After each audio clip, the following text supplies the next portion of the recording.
Computer কিভাবে কাজ করে তা বোঝা খুব কঠিন কিছু নয়। মূলত কম্পিউটার 4টি প্রধান ধাপের মাধ্যমে তার কাজ সম্পন্ন করে: ইনপুট, প্রসেসিং, আউটপুট এবং স্টোরেজ। নিচে বিস্তারিতভাবে লাইন বাই লাইন আলোচনা করা হল। 1. ইনপুট। কম্পিউটার নিজে থেকে কিছু করতে পারে না। আমাদের দেওয়া নির্দেশ বা তথ্যের মাধ্যমেই তার কাজ শুরু হয়। আমরা কিবোর্ড, মাউস বা স্ক্যানারের মাধ্যমে কম্পিউটারকে ডাটা বা নির্দেশ দিই। এই পর্যায়ে কম্পিউটার আমাদের ভাষা বোঝে না, সে সব তথ্যকে বাইনারি 0 এবং 1 কোডে রূপান্তর করে নেয়। 2. প্রসেসিং। এটি কম্পিউটারের সবচেয়ে গুরুত্বপূর্ণ অংশ।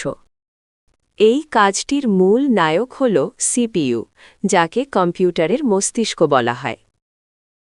Control unit. এটি ট্রাফিক পুলিশের মতো কাজ করে।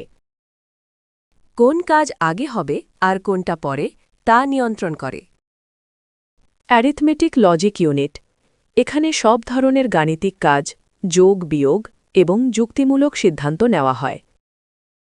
এই পর্যায়ে প্রসেসর র্যাম থেকে তথ্য নিয়ে দ্রুত গতিতে সেগুলোকে বিশ্লেষণ করে।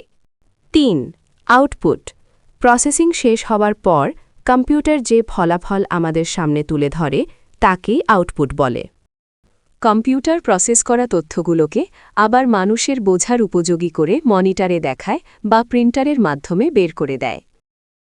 স্পিকারের মাধ্যমে শব্দ শোনাও এক ধরনের আউটপুট। 4. স্টোরেজ। সব কাজ শেষে বা কাজের মাঝে তথ্যগুলোকে ভবিষ্যতে ব্যবহারের জন্য জমিয়ে রাখাই হল স্টোরেজ। র্যাম কাজ চলাকালীন সাময়িকভাবে তথ্য ধরে রাখে। বিদ্যুৎ চলে গেলে এর ডাটা মুছে যায়।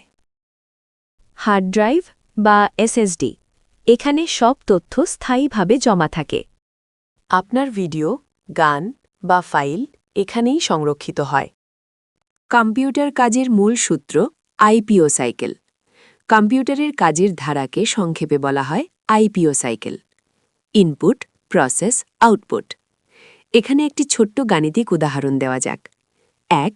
আপনি কিবোর্ডে 5+5 টাইপ করলেন, ইনপুট। 2.